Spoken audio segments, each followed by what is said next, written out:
As business owners, we've all been through the ups and downs of business, chasing leads and then servicing them. It happens to the best of us. Our guest today refers to this as a feast and famine of business ownership. So today, let's talk about how to structure our business so that we don't have this feast or famine pattern that causes us more stress than we realize. Sherri Coffelt is partners with service-based entrepreneurs to attract high-quality leads so they can turn into high-paying clients, all while they live the life of freedom and flexibility that they crave.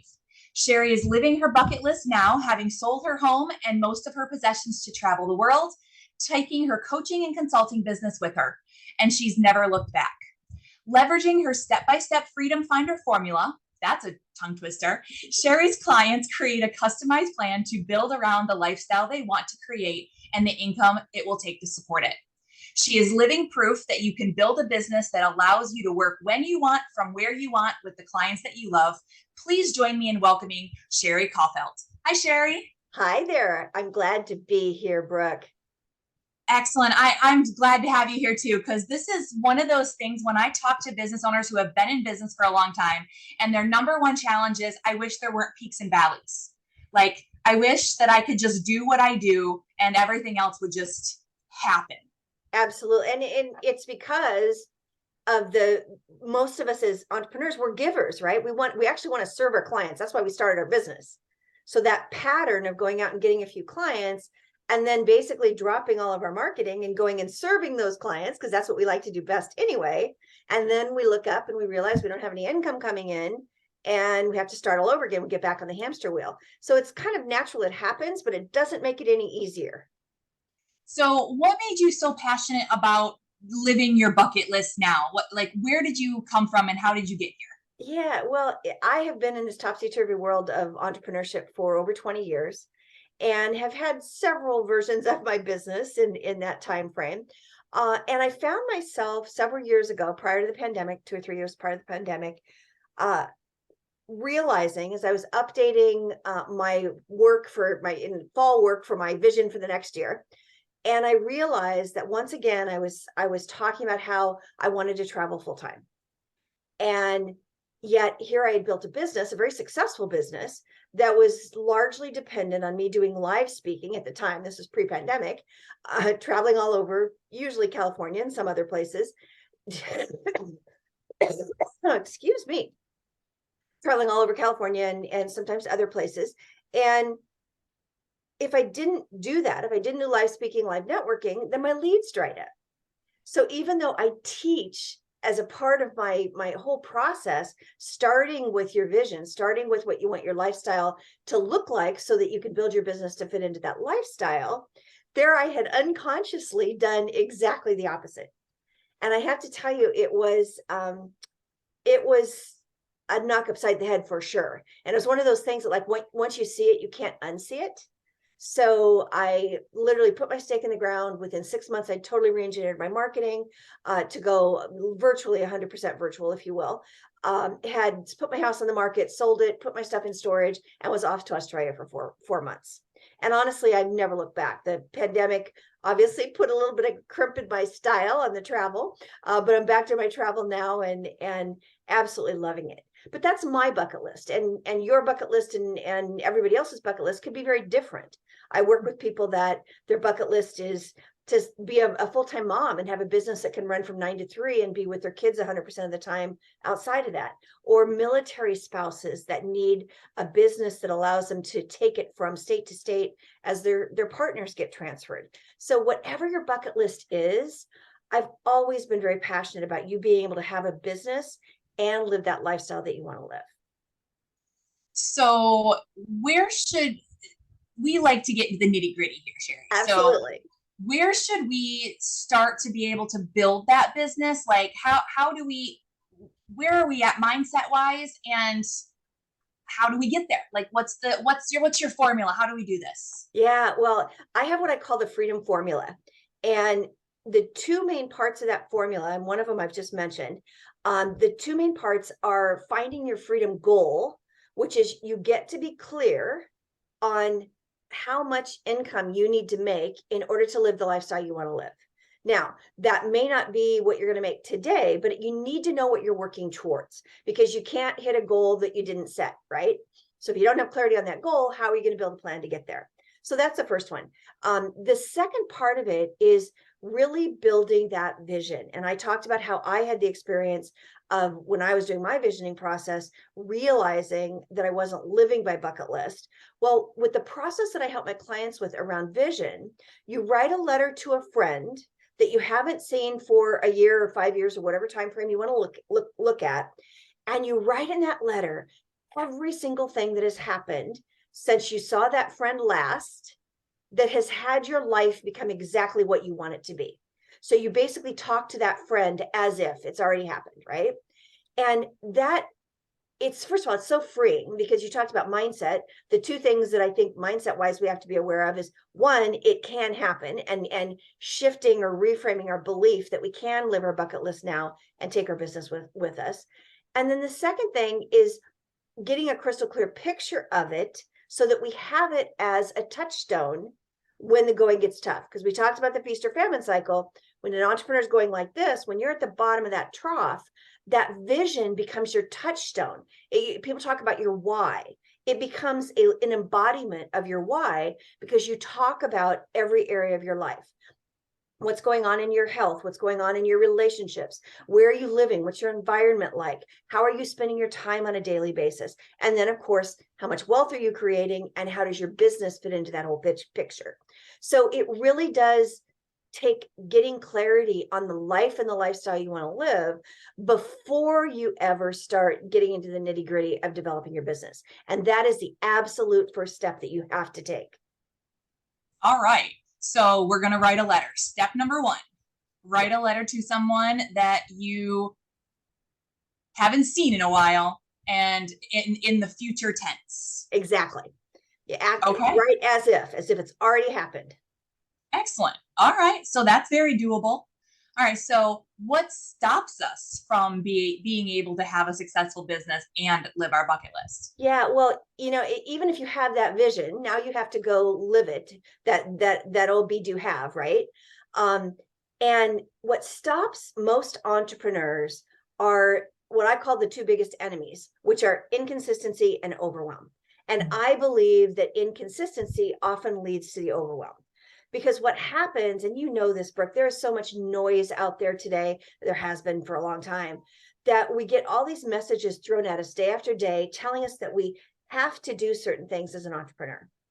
And when you're newer in business in particular, it's easy to fall victim to that shiny object syndrome. And believe me, it is not your fault. It's no wonder, with all of the gurus out there telling you that there's one thing in your business you have to do, that we keep trying on all these new things, and they keep piling on top of each other. And then we don't implement any of them consistently. We kind of try a little bit about a lot of different things. And that's exactly what leads to the overwhelm, because you can't implement multiple marketing strategies in particular at one time. I call it the throwing the marketing spaghetti against the wall. So what happens is, unfortunately, we get the feast or famine, because we go out, we try something, it gets us a few clients, and then we stop doing it. It causes the overwhelm and the frustration and the burnout. And unfortunately, way too many times entrepreneurs give up because they don't have the financial capability to make it through those ups and downs. And that just breaks my heart. Yeah, I've been there. We've all We been all there. have at some point in our business. Yeah. Absolutely. I actually talked about this on another one. At one point, I was at the end of a lease. I was literally going to put all of my stuff in storage, and I was going to move back to my parents' house for 6 months or a year just to pay down my debt, and so that I could come back debt free, so I could maneuver the way I needed to maneuver. And it just so happened that I had actually had a client tell me, I have a spare room, move into my spare room.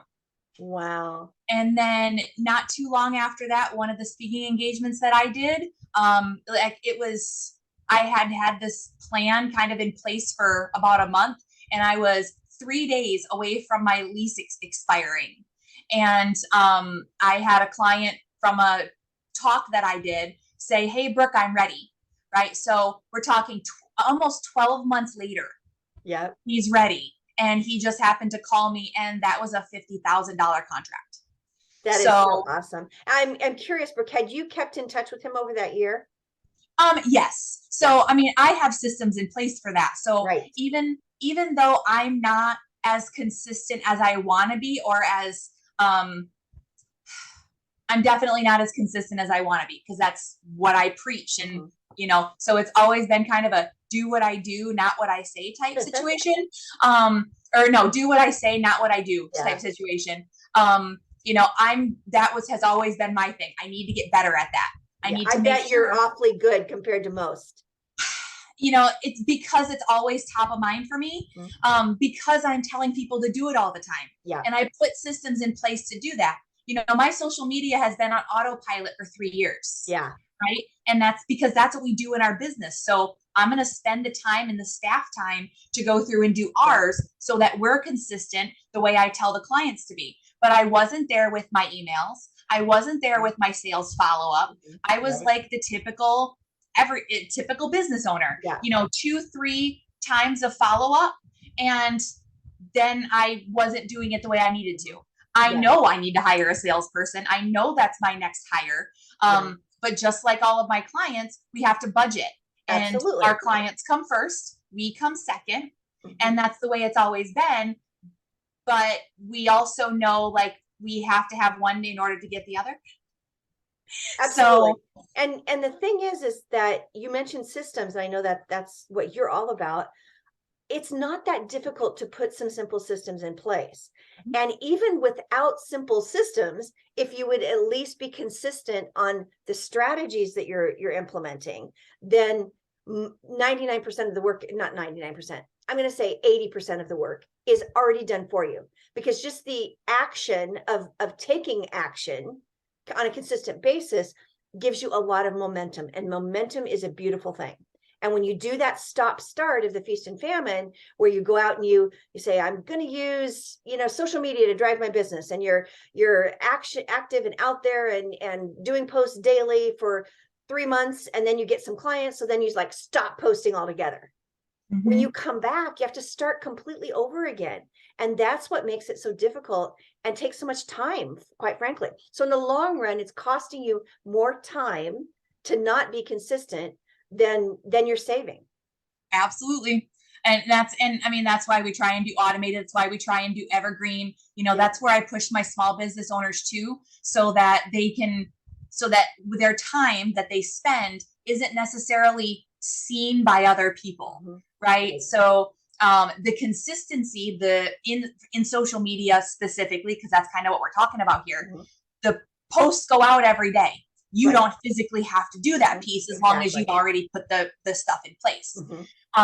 Now, the engagement piece, the piece that will actually get you clients, takes time. Right. And you can't delegate it unless you know what it is that you're delegating. So you have to do it yourself to get that process. And that's, while people don't see that piece, right? It's kind of a smoke screen. Right. Yeah.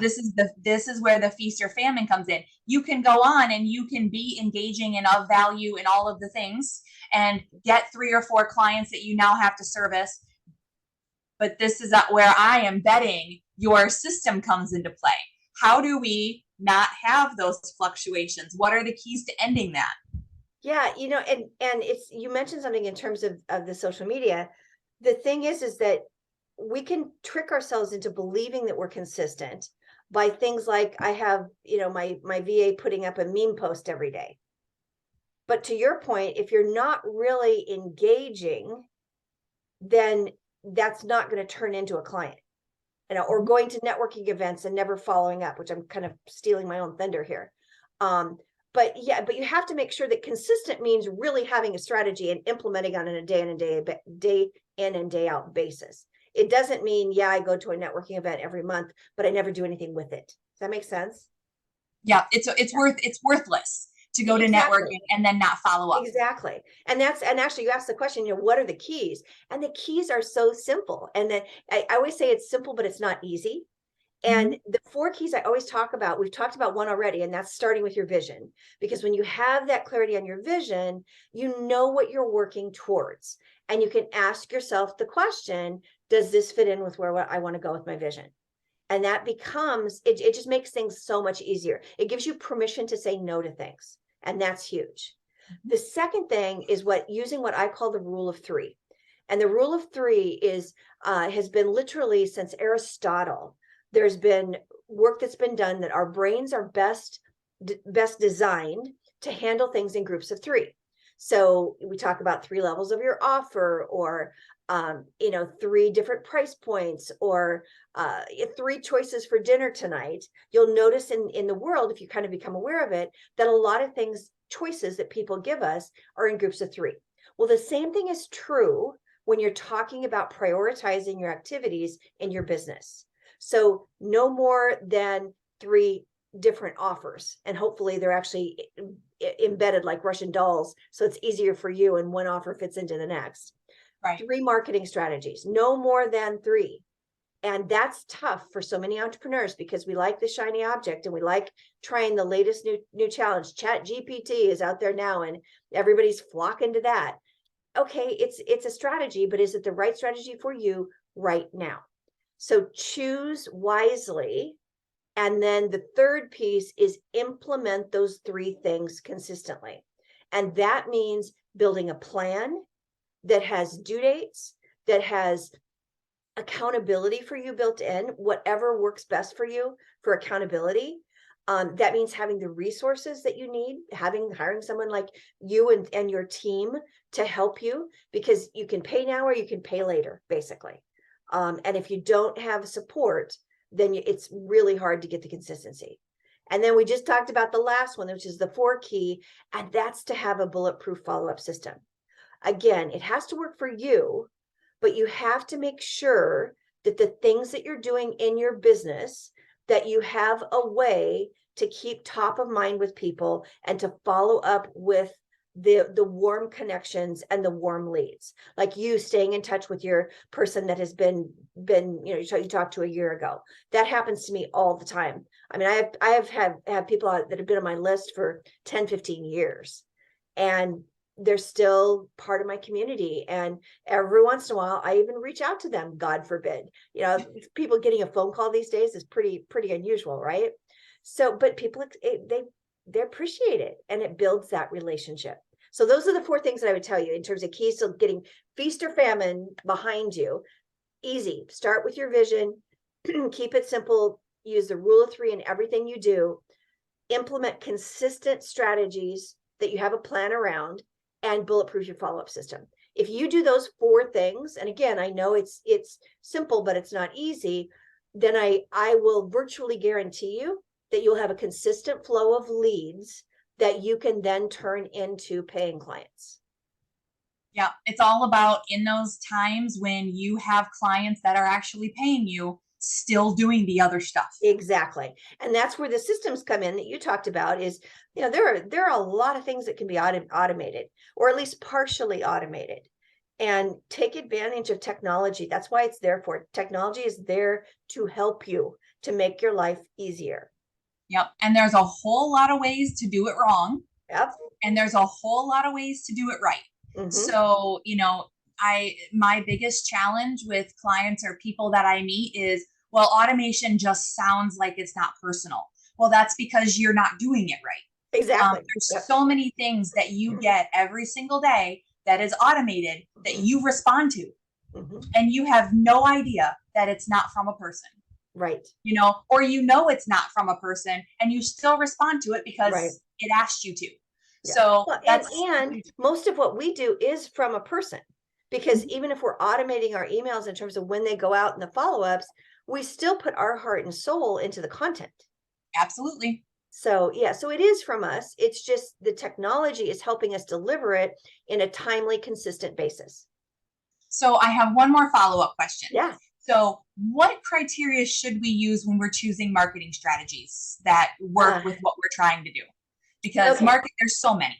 Yeah, there are. And I have fallen victim, just as probably everybody that's on this call is or listening has fallen into that shiny object syndrome. So here's what I recommend for my clients. I have a process I call the marketing scorecard. And it's an Excel file, very high tech, and it has a whole list of marketing strategies that you could implement in your business. It's not everyone, but it's the most common ones. And I ask my clients to ask themselves 4 questions and rate each of the strategies on those 4 questions. So the first question is, do my ideal clients hang out here? So if you are, if you're working with chemical engineers, you're probably not going to be finding them at PTA meetings, at least in large numbers, right? So you need to know, does that marketing strategy work? Will it reach my ideal clients? That's kind of a killer, if you will. If it doesn't, then you're probably not going to do it. Okay. After you ask that question, the second question you want to ask is on a scale of 1 being not very much to 5 being a lot, how much time or money am I going to have to invest in this strategy? Because again, if you are just getting started and you don't have a lot of cash flow, you're probably not going to invest in paid advertising. So Facebook ads or LinkedIn ads would probably get a high number, right? For most startup people. Whereas if you already have a base of clients, it might get a lower number. Okay. Then the third question you ask is, would I have fun implementing this? Now that sounds weird, right? Would I have fun implementing this? But the truth is, if you don't like doing it, that energy is going to get all over it. And I don't know if you're a big believer in energy, and maybe I'm going to sound woo-woo here for a minute, but the truth is, when you're doing something that you're hating every minute of, it's almost impossible for your audience, whatever that audience is, whether it's social media or speaking or whatever it might be, to not feel that energy from you as an undercurrent. And unconsciously, it will impact their attraction to you. So I always use social media as the best example of this. I can't tell you how many people that I have met or worked with that have said to me, well, I have to do social media. And then I'll start asking questions and they'll tell me how much they absolutely hate getting on Facebook or whatever social media that they're thinking about. And that, it's just pulling teeth to get them to be able to get themselves to do it. That energy is going to be all over what they say on social media. They might as well not do it. Now, I'm not saying don't do things because you're afraid or you've never done them before. Give them a chance, right? Most people are afraid to speak the first time they speak, but then they might end up loving it, or they might still end up hating it. But you get to choose, because as an entrepreneur, we got into this business to have fun. So will you have fun implementing it? And don't let anybody tell you that you have to do anything in your business to market it. Okay, so that was number 3. You want the last one? Yeah. The last one is the best one. And that is, does the strategy fit into the lifestyle you want to live? Okay, so we're going to come full circle here. We started about talking about vision and how important it is to get clarity on your vision for your life so you can build a business that fits into the lifestyle you want to live. Well, if that strategy doesn't fit into that lifestyle, then just like if your ideal clients don't hang out there, it's basically off the list, right? So I shared my story at the beginning of where I unconsciously got myself to a place where I was doing live speaking, which is a great strategy. I still love doing live speaking. I'm going to be speaking in Paris in a couple of weeks here. So it's not that I'm not doing live speaking anymore. It's just part of a broader strategy of speaking that's more virtual now. But I got myself into that situation where I couldn't do what I wanted to do, because if I did, my business suffered. So if it doesn't fit into your lifestyle, something is going to suffer. You're either going to resent your business because you're a mom and want to work 9 to 3, and your business is forcing you to work nights and weekends, or something else that you've done where you've created a scenario where what you're doing as a business owner isn't letting you live the lifestyle that you want to live. And if that marketing strategy doesn't fit into your life, you're not going to be consistent with it, and it's not going to work anyway. You're absolutely right. So it's, those, again, the things that I'm sharing, they aren't rocket science, guys. They're simple strategies that are not easy to implement. And that's where entrepreneurs get in trouble. Is they say, well, yeah, I know that. I know that. Okay, are you doing it? Because that's where the rubber meets the road. And it's where having that virtual assistant or accountability partner or a coach to support you and to keep you on track can be so important in helping you see those blind spots. Excellent. So where can people connect with you, Sherri? And I know you have a gift. I do. Well, one of the things that that my clients, most of my clients get their clients through consults, through some kind of uh, a free consult or a free discovery call, whatever they call it. And one of the things that they come back to me is like, well, that sounds great. I've got my free gift. I've got the funnel set up. I've got all this system in place. But how the heck do I get people on my calendar? So I created this gift called 17 Easy Ways to Fill Your Calendar with Potential Clients. And it's a guide for you to make you aware of 17 pretty well-known strategies, effective strategies that take from 15 minutes to implement them to a lot longer to implement them. And what I suggest is, again, I'm going to go back to what I told you in terms of the ways to avoid feast or famine and overwhelm. Go through the 17 strategies that are listed and circle the top 3 that you're going to implement first. And I would recommend that at least 1 or 2 of them, to get you in momentum, are ones that are quick to implement.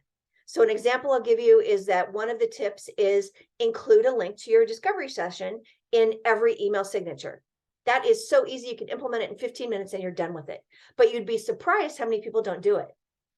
And it's a great way. You're sending emails all the time, whether it's to a friend potentially, or in your scheduled emails that you send out to your community. If someone is ready, give them that link to hit that button so they can schedule a call with you.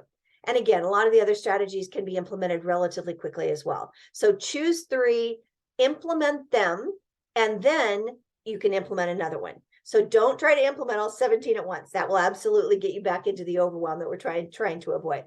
Yeah, So you definitely can't do that. yeah, exactly. So I know you'll put the link in the notes. If folks want to connect with me, LinkedIn is my preferred social media platform. It's where I hang out mostly, and I'm Sherri Coffelt is my handle on LinkedIn.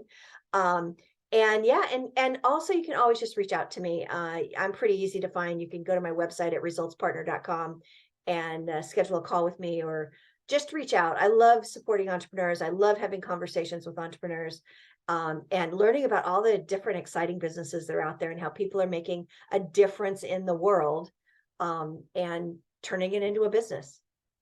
That's awesome. Thanks so much for being here with us today, Sherri, and doing this recording. This will go out as an event and in SBGC, and who knows how far it'll go. And so when anybody talks to you, they're just going to ask, where in the world is Sherri? I love it.